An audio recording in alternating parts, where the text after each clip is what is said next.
Satisfação imensa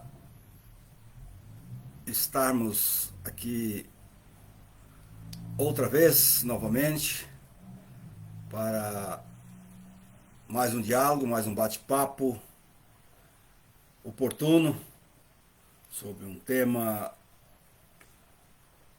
do cotidiano, do dia a dia, recorrente que faz a vez de todos nós, né? Que é falarmos daquilo que nos coloca na relação e nos coloca também na oportunidade de sempre estar reinventando e também colocando o mundo enquanto nós mesmos acontecendo, né? Que é a comunicação. E o tema de hoje, então, é a comunicação social e a comunicação comunitária. E eu diria, se você me permite ainda, talvez colocar esse viés da comunicação propriamente dita no seu papel social e cultural, ou a sua função cultural e social. Tema esse que muito me interessa, muito me instiga, muito me chama a atenção. Não que eu sou um comunicador de primeira monta, mas tem me chamado muita atenção ultimamente, principalmente por aquilo que tem sido veiculado por sérias situações, né, mundiais, e mesmo regionais, nacionais. E assim vem a situação toda que me faz pensar muito. Opa, aqui também já tem uns colegas, uns amigos de longe, a minha grande amiga Maria Áurea, de longas datas, né? Maria Áurea, que eu se conhecemos nos idos anos lá na Patagônia, com Madeira, onde nossos pais nos geraram, né, Maria Áurea? Lembro muito da Maria Áurea, sempre uma moça esperta e continua até hoje uma líder muito forte. Mora na minha cidade de Jucimeira, na nossa cidade de Jucimeira, né, Maria Áurea? Parabéns a você. Opa, e também o Antônio Adalto Prestes Braga, nosso líder, nosso combatente, militante, um abraço, missioneiro, né?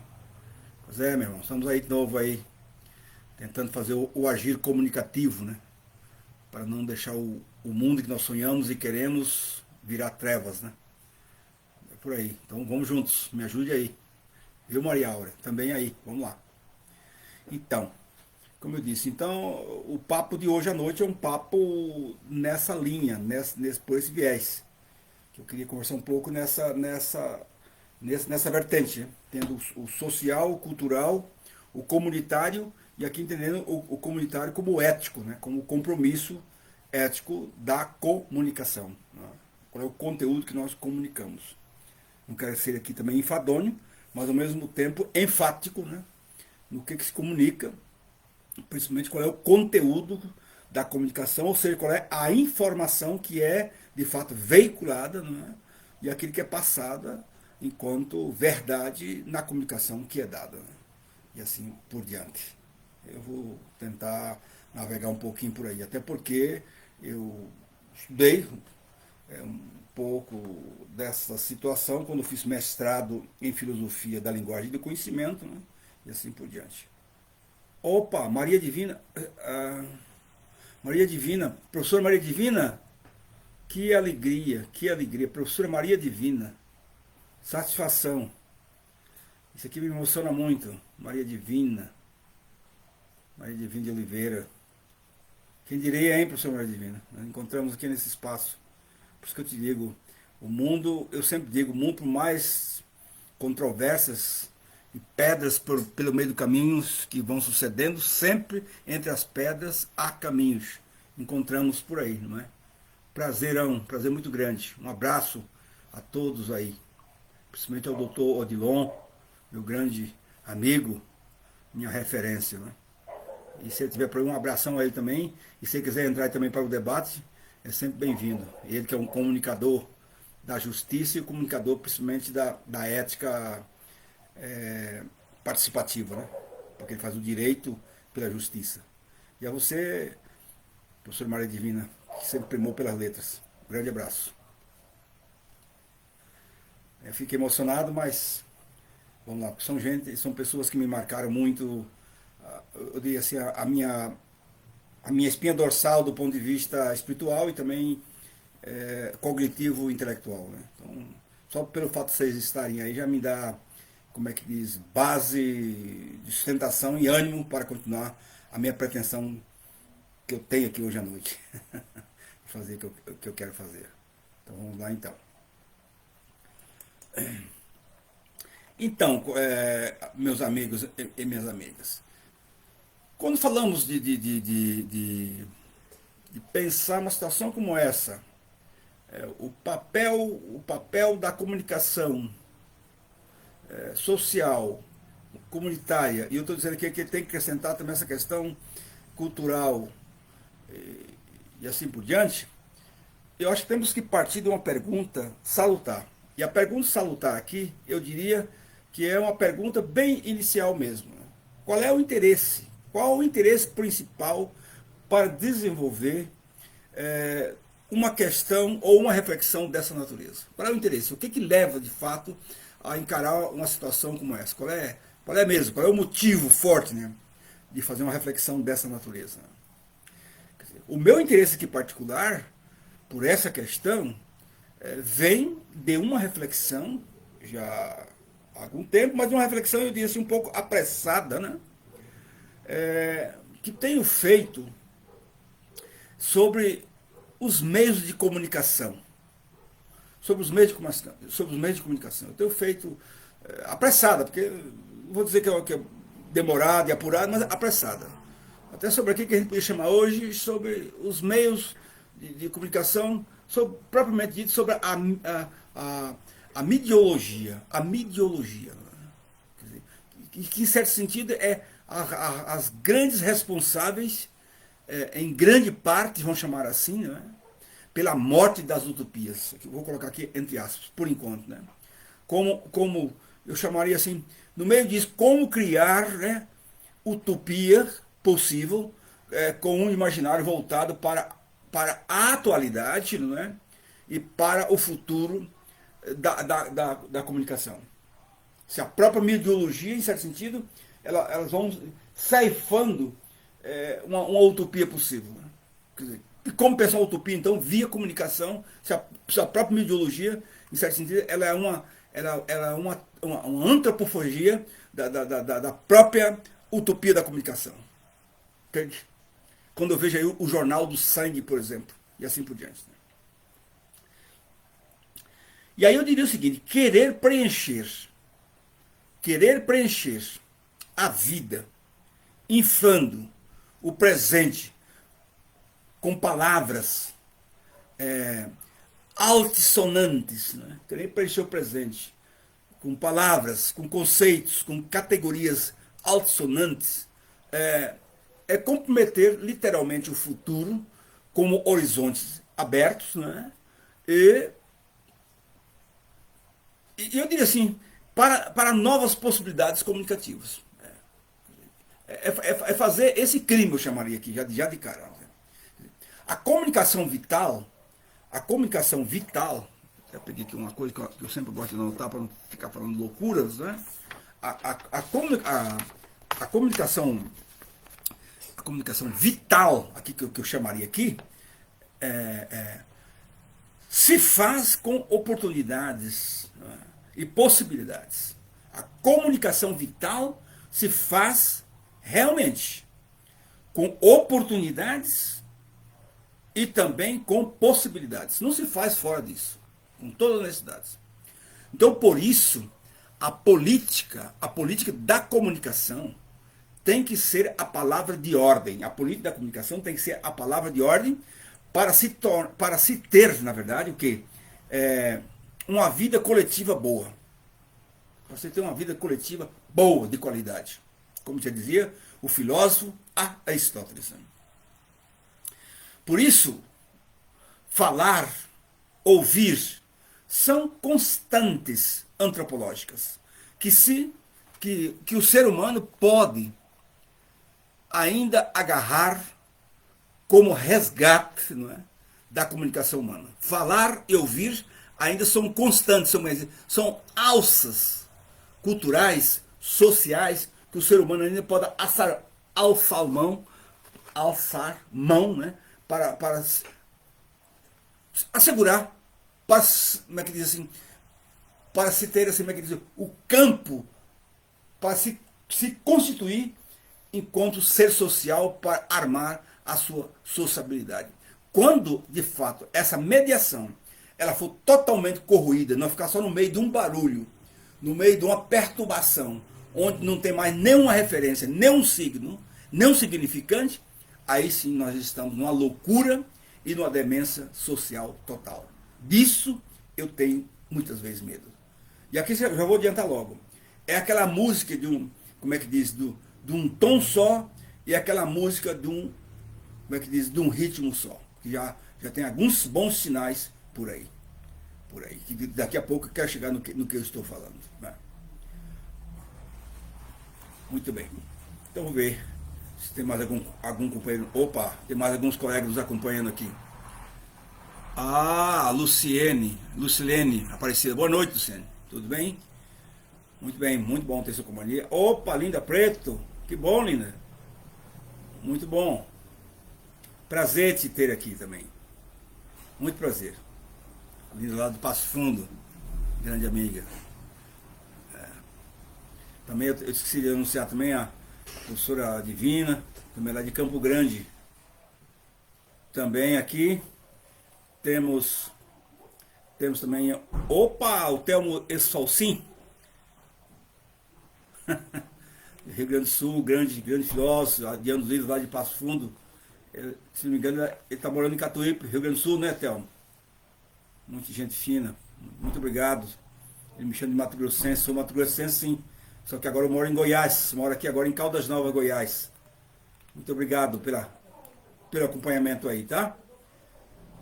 Ok. Maria Áurea de Jucimeira, isso mesmo. Ok. Prazer muito grande, tá? Prazer muito grande mesmo. Ô Nazaré, Paniago, também de Mato Grosso, grande amigo. Também um grande estudioso. Paniago de Rondonópolis, Mato Grosso. Grande prazer. Ótimo. Então prossigamos. Beleza. Então, com essa situação que nós estamos aqui a pôr a balha, o que está se a dizer? Eu diria assim, algo muito, eu diria assim, pequeno, mas muito salutar. Que talvez nós não podemos descuidar. Nós que acreditamos, nós que temos, como é que diz assim, a responsabilidade de pensar o fio condutor social da sociedade. Enquanto educador, enquanto educadora, enquanto papai, enquanto mamãe, enfim, enquanto pensador do social. Veja bem, o falar, o gesticular, o escutar, constituem os primeiros atos da comunicação humana. Quando se faz confusão nesses primeiros canais da comunicação, principalmente entre um papai e um filho, ou uma mamãe e um filho, ou entre um professor e um aluno, quando esses esses primeiros canais da comunicação, isso aí está com ruído ou com interferência, nós estamos com a comunicação totalmente comprometida. Pode ter os melhores canais, os melhores meios, melhor dito, organizados, que já estamos aqui com um problema. Compreende bem? Vai dar aula para uma galera que está aí, você dando aula aí de equação, não sei das contas, da química, não sei das contas, estou falando do Max Weber, da ação social, e ele explicando, e o fulano lá com um Rockman no ouvido, escutando a música do rock, papapá, que nada contra isso, ao mesmo tempo. Isso não há possibilidade. Entende? Que metafisicamente não é possível estar em dois lugares ao mesmo tempo e nem ao mesmo tempo atenção escutando 10 coisas ao mesmo tempo. A não ser que os pedagogos me digam o contrário. Né? Ou seja, sem emitir a fala, sem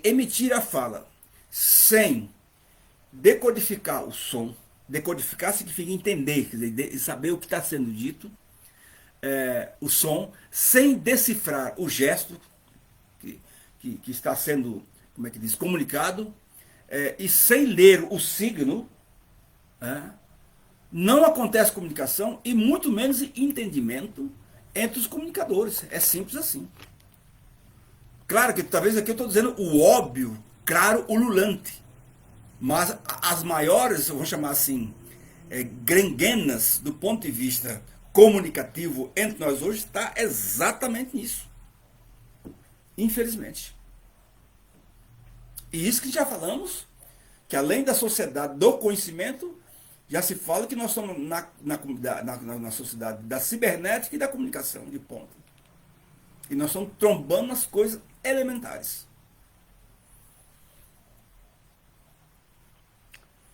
Muito bem.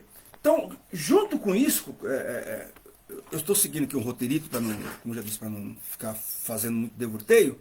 Junto com isso, eu diria o seguinte. Assim, o pressuposto básico do ato de comunicar exige muito o quê? Expressão, seja ela verbal ou não verbal. Exige expressão verbal ou não verbal. Né? Além de outros signos. A palavra, na verdade, é o quê? É um exercício genuíno. Ninguém duvida disso. Para o quê? Para externar duas coisas a palavra. A palavra é um exercício genuíno para expressar duas coisas. O sentimento e o pensamento. A palavra como é que diz? Essa ponte maravilhosa para expressar essas duas coisas. O sentimento e o pensamento. Por isso, ainda hoje eu tenho eu chamo essa graça do ministério de ser professor. Eu sempre tenho dito para os meus colegas alunos e alunas, muito pudor nas palavras. Uma palavra você pode alejar uma pessoa emocionalmente. E como pode? Como com a palavra você pode também levantar uma pessoa. Você pode dar sustentação a uma pessoa. Você pode levantar uma pessoa. Por muito tempo. Não é à toa que no cristianismo tem a base do que? A palavra se tornou carne. O verme se tornou carne e se virou humanidade. Não é isso? Então isso não é uma afirmação tonta, estonteante. Né? É edificante essa afirmação. Então, voltando aqui, meus amigos e minhas amigas, à pergunta inicial. Trata-se de um interesse pessoal da minha parte. Trata-se de um interesse pessoal. E de uma paixão, eu diria quase que intelectual da minha parte, pela eficiência pensar em comunicação. Apesar que eu tenho que ainda fazer um longuíssimo caminho nessa estrada, ou nesse trajeto. Né? Ou seja, trata de buscar de maneira eficaz a transformação do mundo, não é? De uma investigação sobre a eficácia, eu chamaria aqui, da simbólica, a eficácia da simbólica. Porque vocês me desculpem que eu dizer, que é um ponto aqui, a meu ver, que está sendo muito descuidado. Está totalmente, como é que diz minha afinada mãe, mazelada a dimensão da simbólica, do simbólico. Se faz muitos apretextos, muitos arranjos, papapá, para lá e para cá, muitos barulhos, mas o que fica de simbólico? O que edifica evocação de, afinal de contas? Terminada a cerimônia, o que fica? a não ser o lixo, a não ser o barulho, a não ser a dor de cabeça e o zumbido nos ouvidos. Estou exagerando aqui um pouco, mas um pouco, na verdade, isso faz sentido. A simbólica. O que fica? Depois de uma festa, depois de uma celebração, o que fica? Me desculpa aqui, não quero aqui ofender sutilezas. Eu já acompanhei muitas celebrações também religiosas, principalmente com seminaristas. Né? Quantas celebrações de cunho de recolhimentos, né?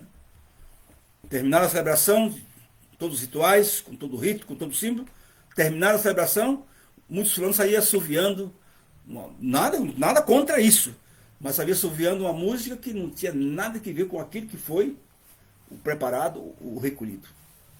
É como se ele tivesse entrado dentro de um clube de futebol e saído de um clube de futebol. Ele não quebrou nada por dentro. É disso que eu estou falando. O simbólico é aquilo que você recolhe. O simbólico é aquilo que você recolhe. Por isso que a gente fala recolhimento. Entende? Não é você entrar dentro de uma catedral que nem da Sorbonne, que nem a lá de... Como é que chama lá de Paris, não é? E você sai comendo pipoca como se tivesse entrado numa bodega aí para olhar qualquer coisa, entende? Não se trata disso. Notre Dame, é isso mesmo. Não entra lá de qualquer maneira. Né? Seu ponto. Mas é disso que eu estou falando aqui, tá? Então, a midiologia tem pouco a ver com os meios de comunicação de massa, a midiologia. Né? Que quase não se veja bem, quase não se interessam. E aqui eu vou dizer a verdade, eu não me ocupo dos milhares dos programas convencionais apresentados pelos meios de comunicação. Não. Eu acho isso, para ser bem honesto com vocês, eu acho isso muito vulgar. E por que não dizer até imbecis? Desculpe se eu estou sendo agressivo, até imbecis. Bobos mesmo. Besterol puro. A minha preocupação de fundo, para ser bem honesto, é saber como que uma ideia torna-se força material. Ou seja, como é que uma ideia torna-se força social, coesão social. Ou seja, como que uma palavra, por exemplo, como Cristo, no correr da história, tornou cristianismo. Que força foi essa, né? Ou seja, como que uma palavra Buda, no decorrer da história, tornou-se budismo, né? E aí vamos indo, né? Como que um texto de Karl Marx passou a ser lido como um sistema? Quer dizer, a minha ânsia mesmo teórica no sentido de matriz de leitura, etc., é procurar entender a transformação das entidades abstratas, não é? Das entidades abstratas e também imateriais, ou seja, a palavra,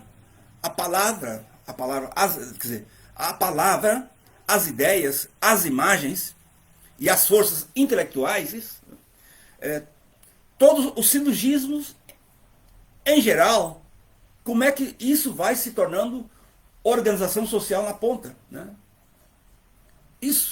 Essa é a minha questão hoje, entende?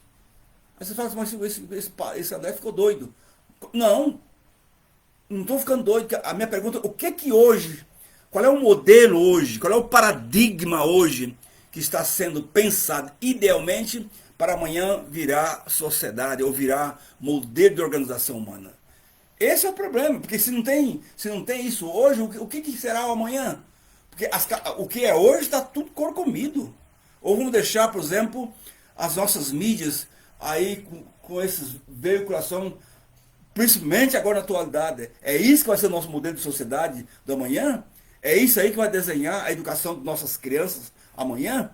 Inclusive, vou ser bem claro e reto aqui, nessa questão, por exemplo, da educação sexual da nossa juventude. Eu não quero isso, Deus me livre, tá louco. Não pode ser. Não pode ser. Eu tenho uma sobrinha, agora a Ana Clara, que estou muito animado com ela, já com 4 aninhos, já está esperto para um monte de coisa, mas e aí? É isso, papais e mamães, que eu tô dizendo aqui. Né? Então, a midiologia, que é o que se ocupa aqui das comunicações, se debruça mais sobre as religiões do que sobre os meios de comunicação de massa. Tá certo isso? Não sei. Eu não sei. Quer dizer, esses são os interesses que marcam o quê? A minha perspectiva teórica para acompanhar como é que diz aqui, os compassos e do agir comunicativo. Você vai pegar para e par do que se ocupa mais a midiologia hoje. O que marca as imagens hoje? Quais são as. Se olha as imagens mesmo hoje, o que é mais imagético hoje no mundo, entende? E é isso que está educando. Não adianta a gente falar o contrário, né? Tá, beleza? Então, essa é um pouco a minha inquietação de fundo de falar hoje de comunicação, tá? Então, o outro ponto que eu queria conversar com vocês, seria um pouco assim, a leitura sobre a comunicação comunitária, tá? A leitura da comunicação comunitária. O que está acontecendo aí? Beleza? Vamos ver se tem alguém ainda que entrou aí, que a gente não pôde ainda falar e ver de perto. Vamos ver se tem alguém aí. Vamos ver aqui. Ah, tem o Edson. Ô Edson, esse é o nosso pintor. Gente fina pra caramba aí. Intelectual, pintor popular e militante popular também. Uhum. Muito obrigado, Edson. Isso mesmo.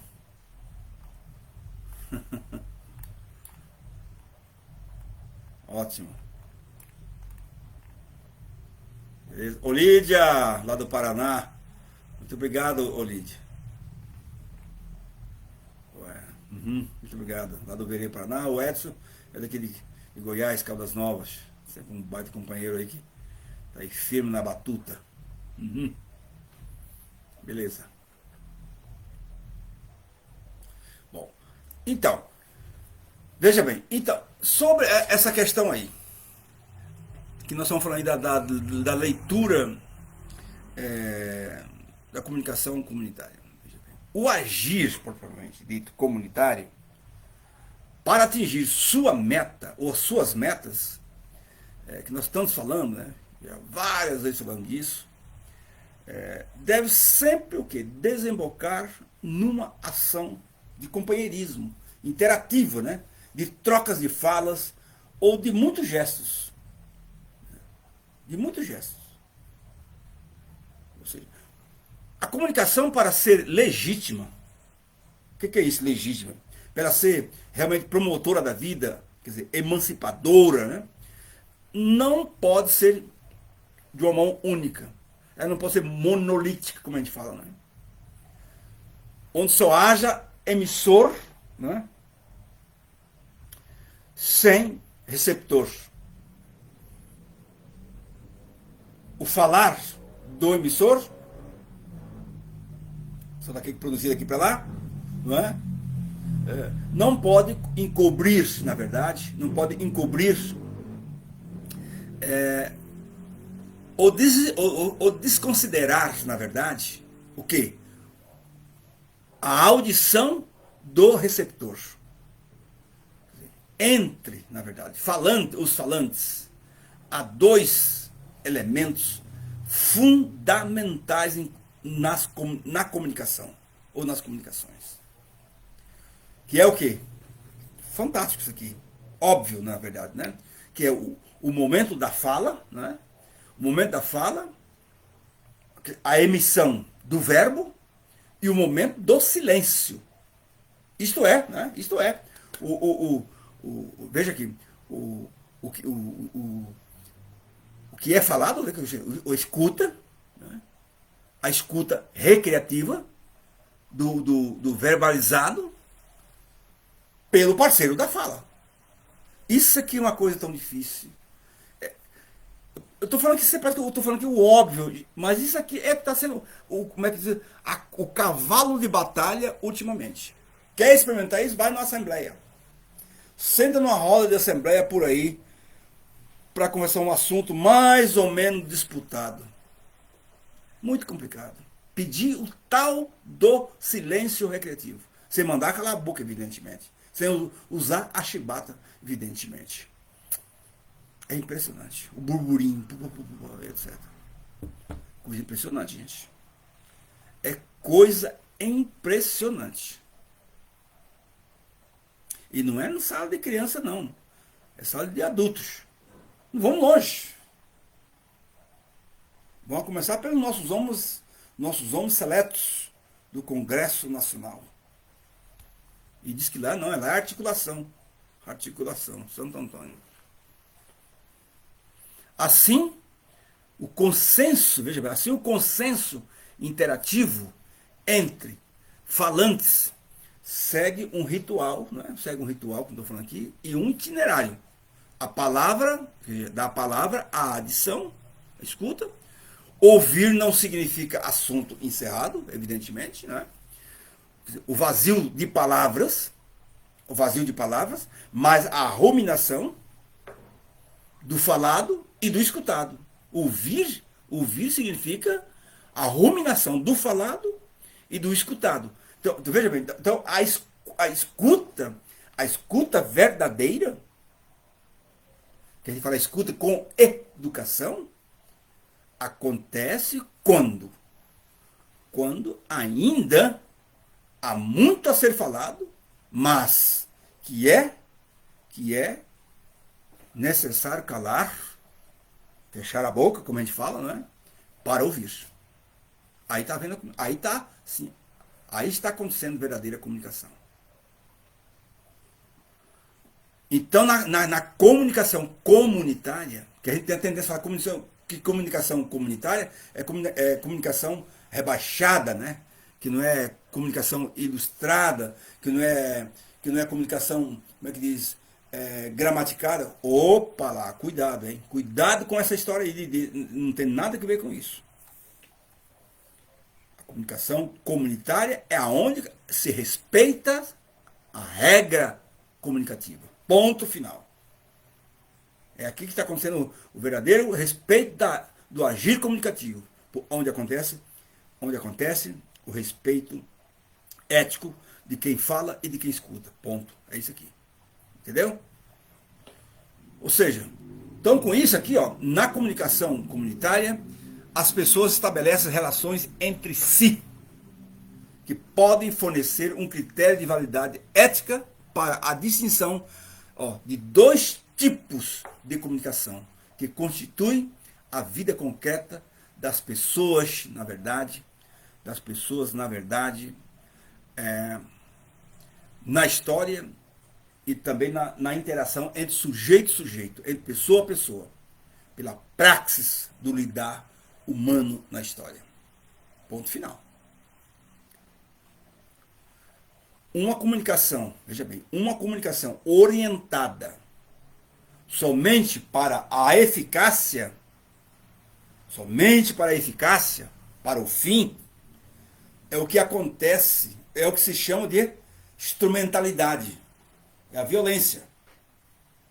Porque pressupõe unicamente o cumprimento do mando, da regra técnica da comunicação. É o comando. Entendeu? Vai e faz. Abre aquela porta e entra. O comandado não tem direito. Não posso. Não, vai e faz. Estou te mandando fazer. Acontece em fábrica, acontece em cadeia, acontece em outras instituições, muito bem que nós sabemos. Então, é a violência, ponto. Se não faz, tem a punição. Acabou-se. Compreende bem? Então é a instrumentalidade da comunicação. Certo? Ou seja, isto impede o quê? Impede a intervenção qualitativa do ser humano na situação concreta, não é? De quê? Da relação entre emissor e receptor. Impede. Aí não tem mais essa relação. Certo? Assim de tudo isso é o quê, na verdade? Não é assim de tudo isso. É é o que se chama na sociedade, com outras palavras, da instrumentalidade, já disse aqui. Né? Então aí a coisa começa a ficar dramática e tremenda. Né?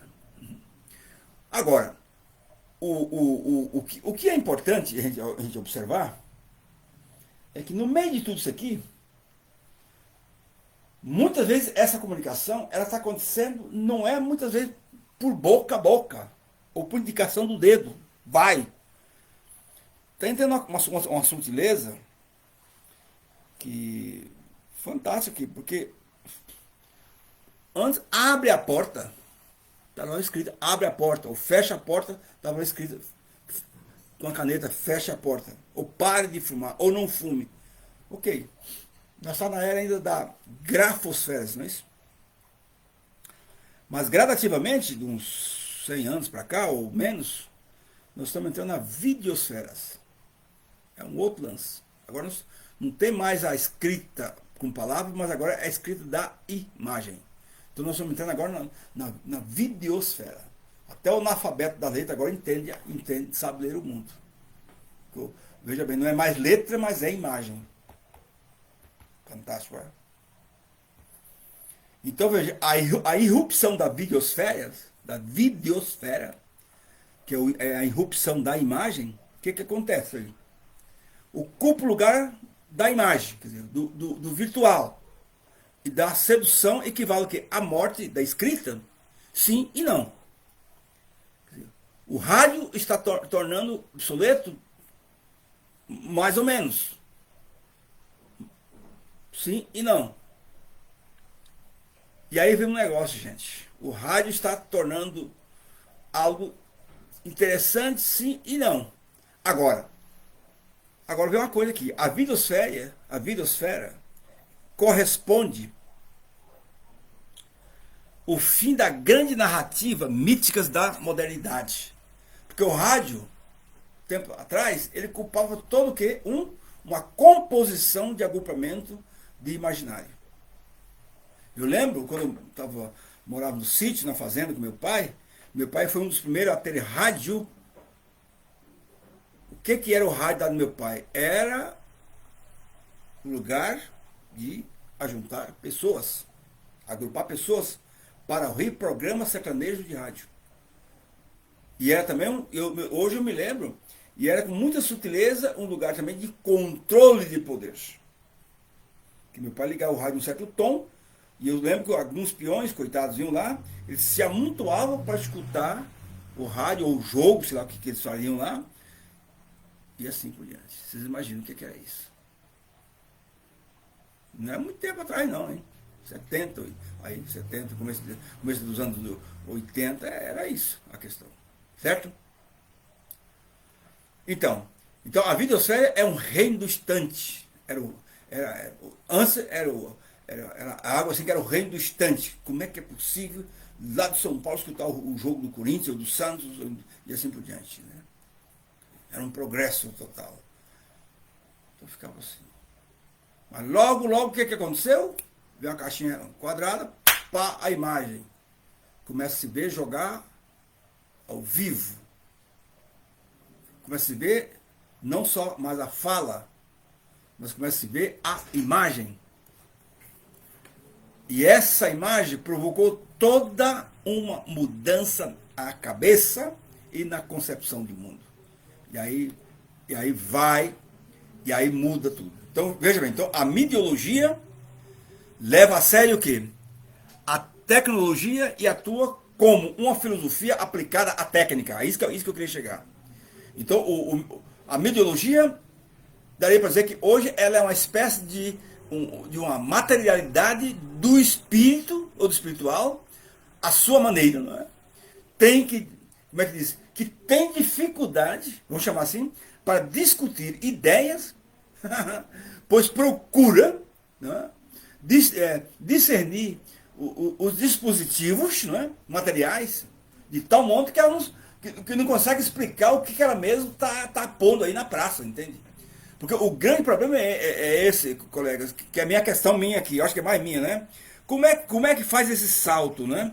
Do grafos para o videosfera. Né? Entendeu? Do gráfico para o videosfera. Né? A coisa escrita, a coisa falada e a coisa agora na imagem. Né? Os textos, são tudo textos. Né? São tudo textos, são tudo informações. O que isso qualifica mais a nossa relação? Que até em certo sentido houve até uma satanização. Né? Agora mesmo o coronavírus, né? Eu fiquei dando risada, certos meios nossos aí, que eu não vou dizer aqui, porque eu não quero ter problema, né? Que usou bonitinho, né? A internet. Que uns 50 anos atrás, isso era visto como sacrilégio. Tá bom, vou encerrar por aqui que eu não quero ter problema, né? Entende? E aí? Certo? Quer dizer, então, hoje nós precisamos fazer uma distinção entre o texto adicional e o texto radiado e o texto da tele. Para mim, essa é a tarefa de todos nós que querem pensar essa engenhoca aí. Fazer uma distinção do texto adicional, o texto radiado e o texto da tela. Para mim, essa é a tarefa que fica. Porque a escrita dos computadores tem uma função de produção de conhecimento. Ninguém pode mais duvidar, não. É isso, né? Estamos passando por uma nova ecologia cultural. Essa que é a verdade. Né? O drama, vamos chamar aqui, o drama de muitos comunicadores e comunicadoras é que eles e elas jamais compreenderam a técnica e pensavam, por exemplo, né? Pensava, por exemplo, que bastava, ó, aqui, ó, tomar a televisão e colocar dentro dela, viu que ó, colocar dentro da televisão, como se fosse uma caixa, um bom programa e pronto. E pronto, tá certinha a coisa. Não é assim que funciona a coisa. Na militância política, já compartilhei dessa ideia. Porém, meus amigos e minhas amigas, não é bem assim que a coisa funciona. Já dei com os burros na água. Tem que bater no peito aqui. Não funciona assim. Os meios radiofônicos e televisivos têm uma lógica própria. Viu, Edson? E companheiros aí que estão me acompanhando. Nós que militamos, vocês que militam mais diretamente aí, tem que pensar isso aí, muitas vezes os nossos descarrilhamentos nas coisas é por isso. Tem um outro veio aí, nós temos que estudar esse negócio, entende? Essa lógica tem que ser o quê? Questão de fundo, tem que ser questão de fundo dos nossos debates, não é? Tranquilamente. Eu não tenho dúvida disso. Essa lógica ela tem que ser pensada, entende? Com criatividade. Né? E não basta lamentar o rádio FM, que nem muitas vezes se lamenta por aí, pelo amor de Deus. Né? E a televisão, não adianta ficar lamentando. Não adianta. A questão de fundo é esta. A troca como é que diz, vamos chamar assim, dessa ecologia cultural que eu estou chamando aqui, ou de casa cultural, implica uma passagem da resistência à indiferença, entende? Penso que não é por aí. Penso que é preciso resistir ao presente, claro, e não o fazemos o suficiente, pois o presente não basta a ninguém de nós, e ponto final, acabou essa conversa, tchê.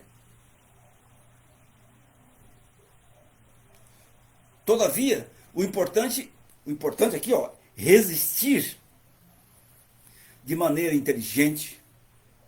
Quando eu falo inteligente, que não é que a gente é burro, mas crítico, né? Inteligente, de um jeito crítico, não de forma passadista, não é? Ou neurótica, né? Um desterro. pessoalmente venho da graçosfera. Eu ainda venho disso aqui, vou te mostrar aqui, não é para dar risada não, mas não tem nenhum problema, eu venho disso aqui, ó. Vem disso aqui. E vem disso aqui, ó. Vocês podem notar que eu estou indo toda para baixo, porque eu estou com isso aqui ainda abaixo, ó. Estou falando para vocês, eu estou falando o seguinte, isso aqui, ó. Eu venho disso aqui. O jantar eu passei pôr no papel um pouco esse borradorzinho aqui para mim conversar com vocês. Tá? Mas não tem, quer dizer, eu não acho que é pecado, mas também não sou jurássico também. Né? Eu venho da graçosfera, ou seja, da caneta e do papel. E portanto do manual e do livro grosso ainda, não tem problema. E do imaginário jornalesco e livresco. E não tenho problema em dizer também que o pouquinho que eu tenho ainda veio do século da ilustração. E não tem nenhum problema em dizer também que grande parte dessa formação eu recebi lá do pessoal do outro lado do Alfcleron. E também dos aristotélicos tomistas, né, e etc.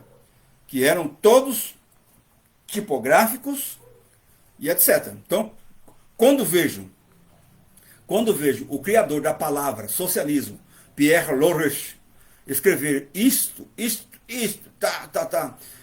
é um homem de letras, tranquilo, eu não tenho nenhum problema. Marx era jornalista. Qual é o problema? A divulgação das ideias passaram primeiro pelo jornal, não é? Mas também não tem nenhum problema hoje ver alguém, por exemplo, trabalhando em Platão, quando eu vi esses dias, eu fui num debate, alguém trabalhando em Platão com vídeo, a coisa mais linda do mundo, eu não sei manusear, mas alguém trabalhando em Platão na base do vídeo, não sei das contas, lá, apertar um botão, já saiu o mito da caverna, e etc. E aí? Entende? Isso para mim não é matar. Então, agora tem gente que virou um diabo, né? Achou que isso é deturpar, não sei das contas. Para, rapaz. Entende? Então, na videosfera, isso não funciona mais, né? Quer dizer, é preciso inventar outras modalidades. Acho que tomar um livro nas mãos, eu acho isso ainda, tomar um livro nas mãos, e ler, continua sendo uma experiência, sinceramente, muito prazerosa, não só prazerosa, mas modificadora de espírito. Eu sou daquele ainda militante, não a morte dos livros. Não a morte do livro. Não dá tempo de mostrar aqui para vocês, mas eu estou aqui com a estante de livro. Isso aqui me emprazera de chegar aqui e sentir no meu quarto cheio dos livros daqui, não tem nenhum problema. Eu vim do Rio Grande do Sul para cá, trouxe eles no avião, outro, numa sacola, outro pelo correio, não tem problema, estão aí. Quando eu morrer, se quiser colocar do lado do túmulo, não tem problema também. Entende? Mas isso aqui não é saudosismo, não é nada. Não, nada contra também como é que diz aqui, a videosfera, nada disso. Mas eu acho que, entende? A cultura tem que ser mantida, tem que ser viva. Agora, esse negócio de em nome daqui, começar a fazer caça às bruxas, é isso que para mim não vale, né? Porque em nome de tudo isso, em nome de todas as informações que eu vejo aí, eu estou vendo muitas pessoas analfabetas do ponto de vista da leitura. É isso aí que eu acho dramático, entende? Quando eu pergunto para alguém, já ouviu falar de Machado de Assis? Não. Já ouviu falar de Antônio Conselheiro? Não. Aí é doido. Aí é de matar, entende? Só para citar alguns exemplos, né? Cora Coralina, aqui nossa, aqui de Goiás, quando eu pergunto para algum jovem por aí que fica me olhando como se estivesse perguntando se fosse o nome de uma fruta, aí é perigoso. Aí é perigoso. Beleza? Então, também não estou propondo um novo materialismo condicionador do imaginário. Não se trata disso aqui. Deus me livre. Né? E com isso também não quero dizer que sou contra o computador. De jeito nenhum. Também não sou contra a escrita da tela e muito menos do texto radiado. Não, eu leio muito na tela do computador. Não tem problema com isso. Entende? Então, para para nós ir terminando, eu gostaria de fazer só mais uma apreciação aqui para nós ir terminando, que é o olhar, eu queria fazer um olhar crítico agora sobre, crítico, né, um olhar crítico sobre a comunicação, né, para nós já ir pondo fim aqui na nossa conversa, beleza? E assim por diante. Vamos ver se tem mais alguém que nos acompanha aqui.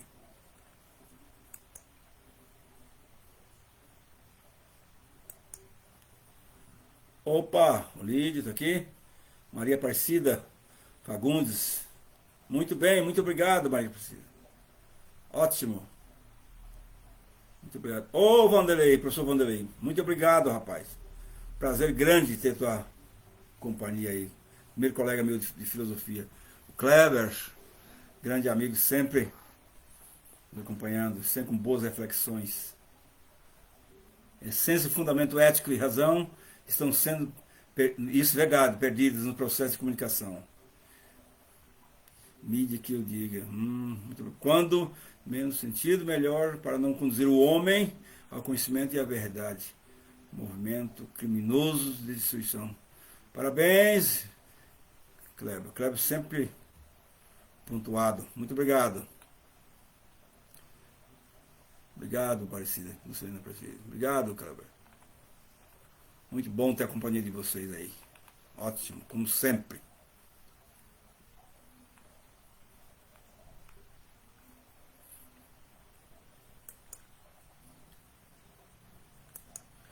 Muito bem. Então, do ponto de vista da ciência, as ações humanas podem encontrar outro tipo de coordenação. Trata-se do entendimento mútuo das pessoas a respeito das diferentes coordenações. Quer dizer, trata do entendimento mútuo também das pessoas, olhando para si mesmas, né? das experiências, dos fatos, do mundo objetivo, das normas e assim por diante. Né? Quer dizer, as pessoas, na esfera da comunicação, agem sempre dentro de um mundo de experiência determinada. Ninguém age isoladamente, está sempre agindo dentro de um reservatório. O problema é que muitas vezes parece que se esquece disso. Né? E aí se torna uma coisa muito perigosa. Quer dizer, esse depósito de saber fornece convicções básicas, muitas vezes não problematizadas, a partir das quais as pessoas podem, né, defender, inclusive, a respeito de suas intervenções no mundo, que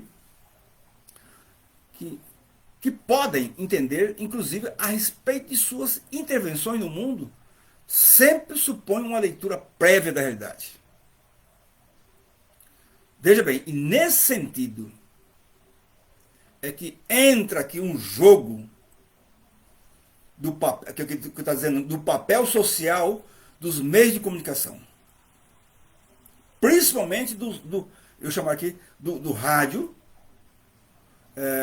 na veiculação da palavra. A força da palavra veiculada radiofonicamente cria coesão social de múltiplas vivências comunitárias. O rádio tem exatamente essa precisão. Então, a palavra não é fruto de ruídos caóticos. Não é fruto de ruídos caóticos. E nem gera o barulho. O barulho não faz bem, e o bem nunca. Veja bem, se o barulho não faz bem, o bem não faz barulho. É um aforismo aqui, mas acho que é interessante afirmar isso. Né? A necessidade de silêncio. A necessidade de silêncio. A superação do barulho, que afeta e atinge a todos, corporal e psicologicamente. Você já imaginou o poder que teria os nossos meios de comunicação mediano, os nossos rádios, se quisesse criar uma prática, por exemplo, de, vamos supor assim, uma meia-manhã e uma meia-tarde, criar uma certa mistagogia, eu chamaria assim, pôr música, pôr não sei o que lá, que saísse um pouco dessa parafernália infernal, até vi os carros, tem jeito de fazer isso sim, viu gente? Chamar as pessoas, sei lá, para fazer Eu tô viajando na maionese aqui, pode ser. Mas para criar tipo, bater um copo, uma coisa assim que criasse uma certa harmonia ambiental. Vez 2 vezes por semana fazer isso, sei lá o quê.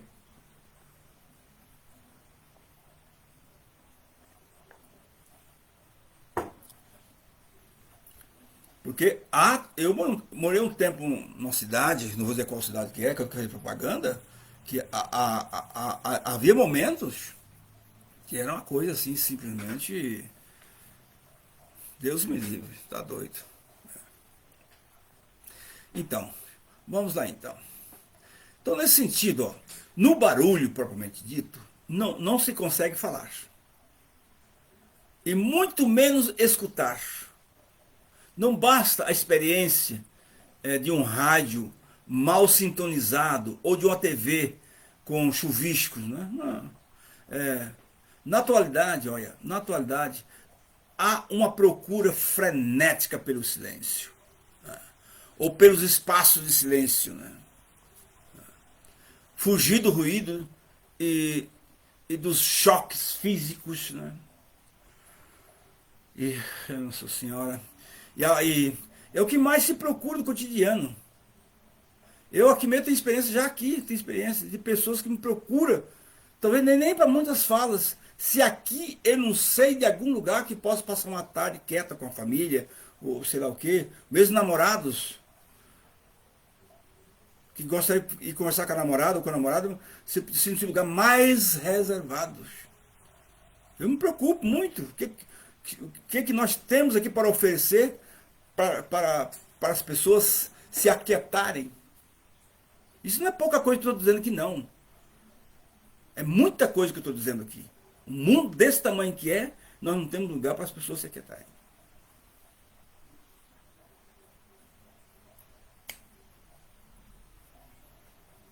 Bom, quer dizer, o vai e vem das pessoas, quase sempre numa corrida ofegante, asfixiante, né? Direto e permanente.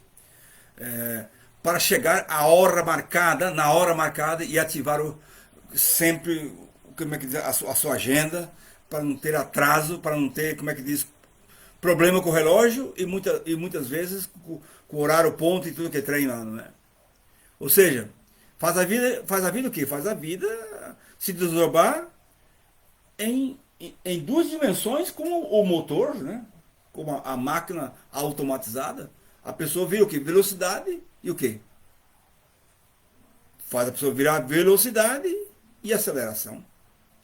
As pessoas estão aceleradas constantemente e também estão numa velocidade frenética. Né? Quer dizer, num ritmo assim, não há vida mesmo, né? Não há vida comunicativa. Que comunicação será possível numa vida dessa? Que escuta será possível numa vida dessa? Quem é que tem tempo para escutar o quê? E quando fala, quem é que entende diante de um trem desse? Né? Está aqui explicado, gente. Isso aqui é óbvio que eu estou dizendo. Né? Ah, mas estão escutando rádio. Não, está entupindo o ouvido de coisa. Mas quem vai ter. Mas por que quem escuta? Quem vai escutar música clássica? Porque para escutar música clássica, eu tenho que estar desacelerado, não posso estar correndo e eu tenho que ter tempo. Aqui que eu vou chegar. Então por isso que hoje ficou mais fácil escutar a música, tum, tum, tum, tum, né? De uma pancada só e alta, e de preferência que não tenha muitas trocas como é que chama? De tom. Que eu só preciso de uma coisa para me tampar o ouvido. Acabou. Estou exagerando, mas é um pouco. É essa a situação. Gente, nós temos que parar para pensar esse troço, cara. E me parece que o coronavírus não ajudou, não.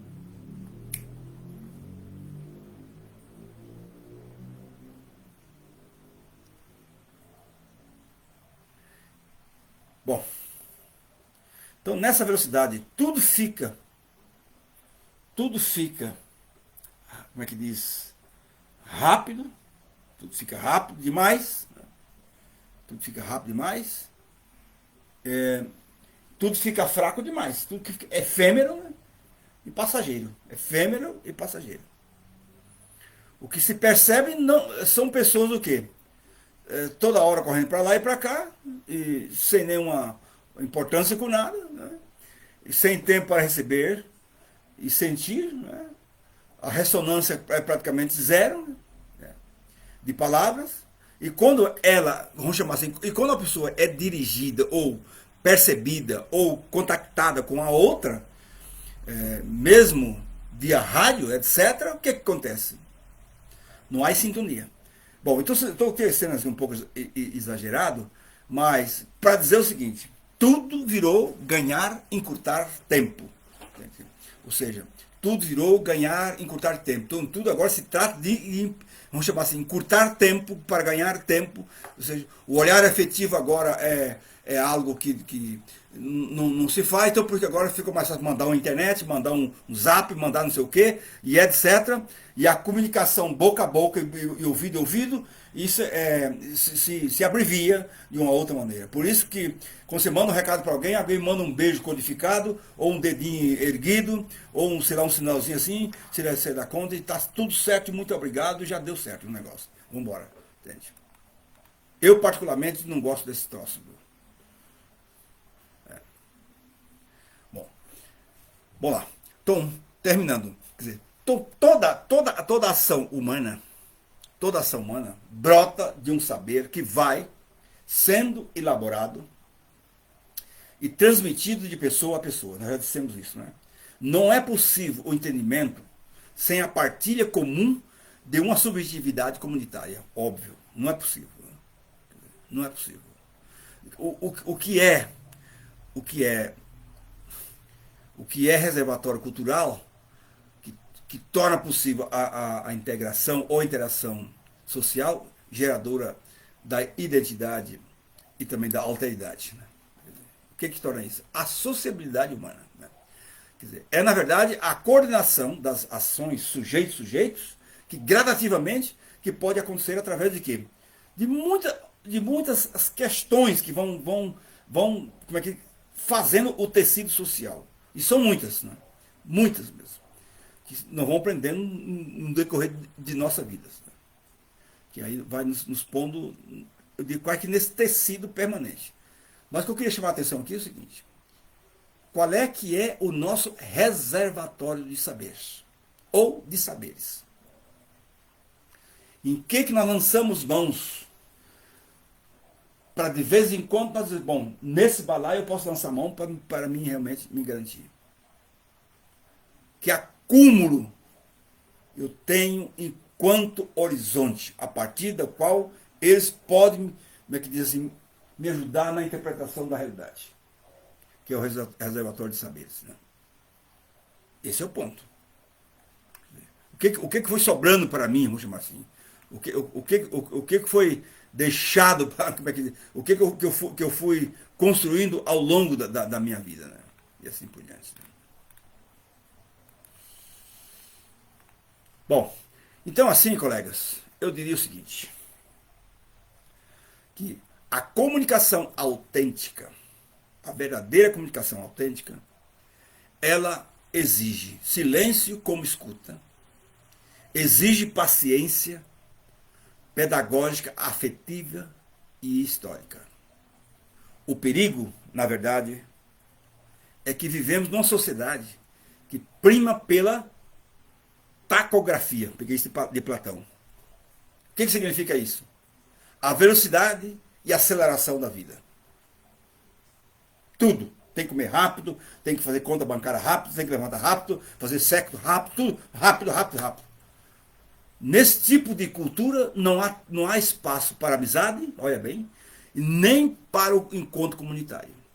É a morte da amizade e da vida boa. Como dizem os gregos, da eudaimonia. É a morte da eudaimonia, vida boa. Aliás, amizade desse jeito, ela não vira nunca eudaimonia. Onde tudo é passageiro, impera o quê? O conflito entre o prático e o bem. Comer rápido é prático, mas não é bom para a saúde. O fast food é a maneira de comer que dispensa a companhia do outro, sem o ritual da mesa. Tudo virou velocidade. Acabou o tempo do viajante. Agora é o tempo do passageiro. O exemplo claro desta característica epocal são as pessoas que viajam, veja bem, que viajam para os grandes centros culturais e não tem tempo para visitar e curtir os museus e outros lugares históricos. Ai meu Deus, como eu conheço gente que faz isso. Realmente, ao invés né, de navegar sobre as ondas, naufraga-se sobre as ondas.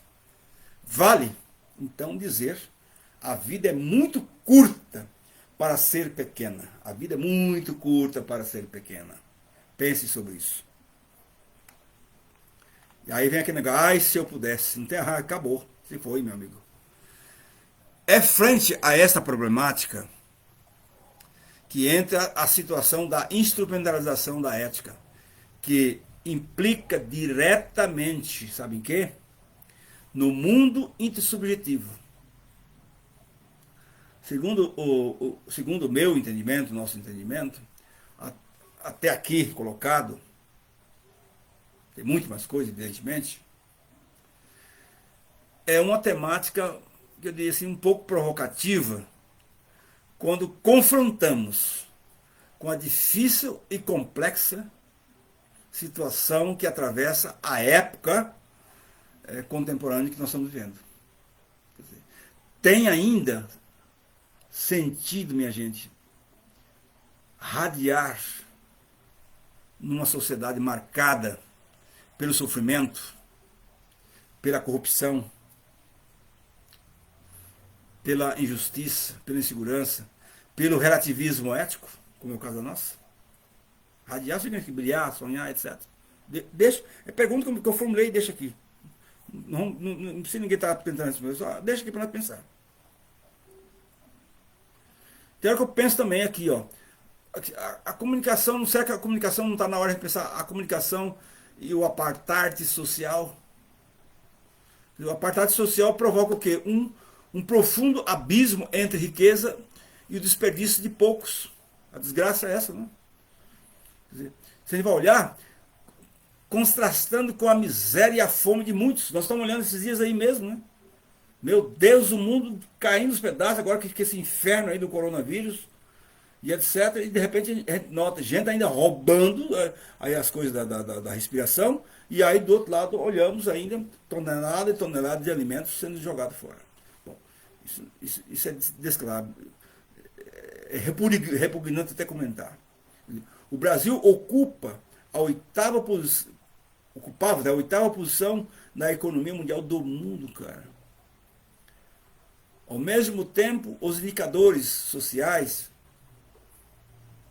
o colocam na segunda pior distribuição de renda do mundo. É possível um troço desse?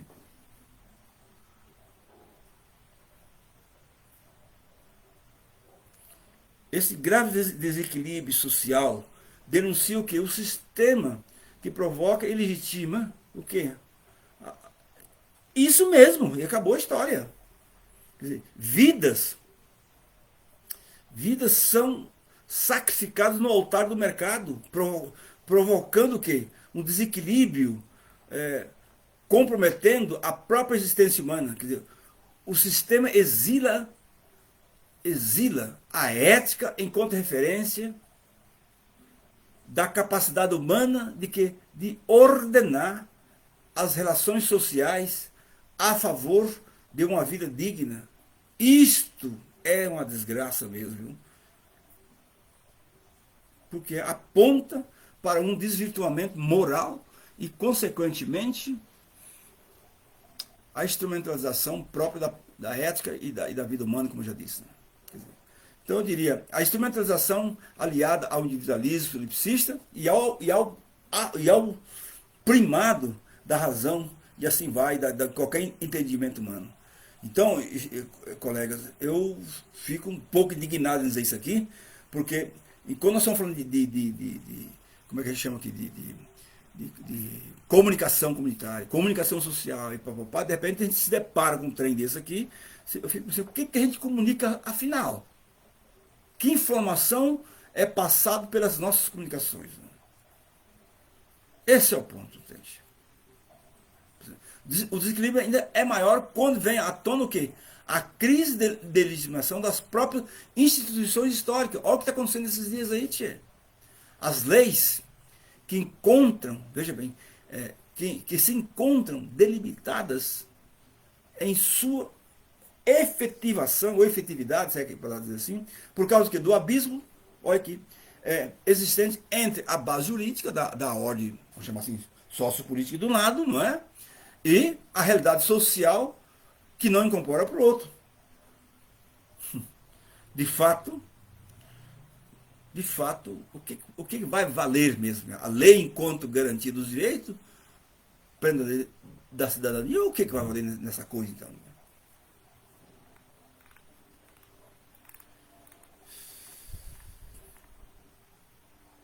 Então eu termino dizendo o seguinte: o papel, o papel dos comunicadores e das comunicadoras, colegas, eu diria o seguinte: é garantir o procedimento ético e dizer que não tem outra finalidade de dizer como deve ser a comunicação.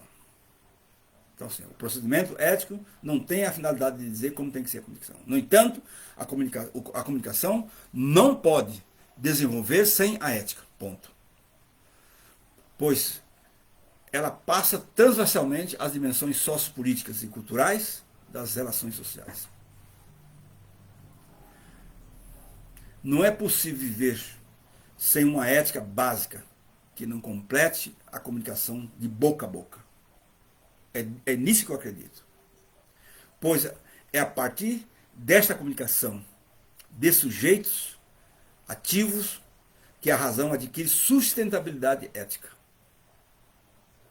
É aquilo que eu acho que o meu amigo Cléber chamou a atenção antes lá. É a ética que ganha legitimidade, sentido na conformação com a razão comunicativa. Então eu diria, aqui então o papel dos comunicadores e das comunicadoras, orgânicos e orgânicas, é de compreender, é de empreender esforços teóricos visando criar uma razão com o mínimo de consenso fundamental que visa convivência humana digna, com uma racionalidade ética e com uma linguagem comunicativa racional. É nisso que eu realmente tinha mais ou menos pensado de deixar aqui. Então aí a exigência de uma reflexão como essa nossa nos dá ânimo intelectual para perceber que nesses momentos a história propriamente dita deixa de ser banal e medíocre. E a preocupação principal dessa nossa conversa aqui hoje à noite foi mostrar a possibilidade de construir uma racionalidade ético-comunicativa, tendo a intersubjetividade, ou seja, a relação comunitária como ponto de partida para consolidar, eu diria assim, um espaço para aqueles e aquelas que, sem dogmatismos ou prepotência, estão em busca de uma comunicação como reflexão, que vamos chamar assim, que auxilie na formulação de soluções pertinentes, que gradativamente, vamos chamar assim, busque lugar para que todos nós possamos ser gente e gente de vida, gente pessoa, gente de alegria.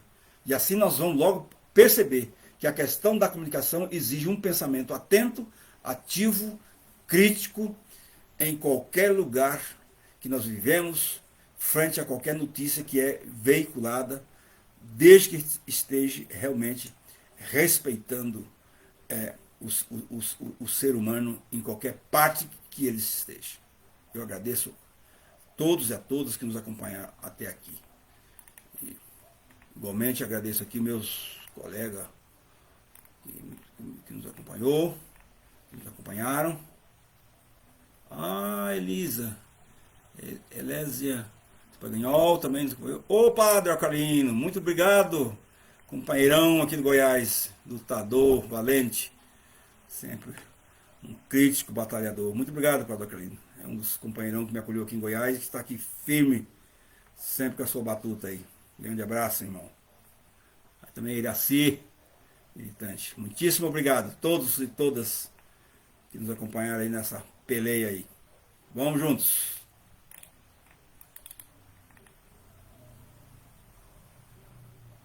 Muito obrigado.